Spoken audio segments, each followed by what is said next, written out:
you don't think you have a leak when you actually don't have a leak. Sure that you flood test your shower floor before you set any tile to make sure there's no leaks.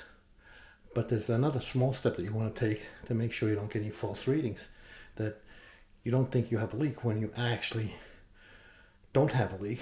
When you put your test plug in, put some water where you can check it to make sure that the test plug isn't leaking. Because the last thing you want to do, flood test your shower and then the test plug is leaking and you think you have a leak in your shower when actually it's just a faulty test plug. So check that first so that when you flood test, you're absolutely sure of your results.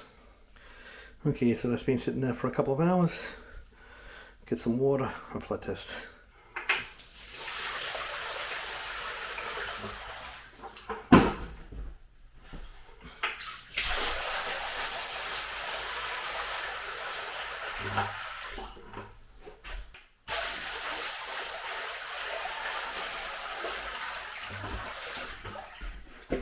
Okay, I'm going to put a mark on there and then we'll check it tomorrow.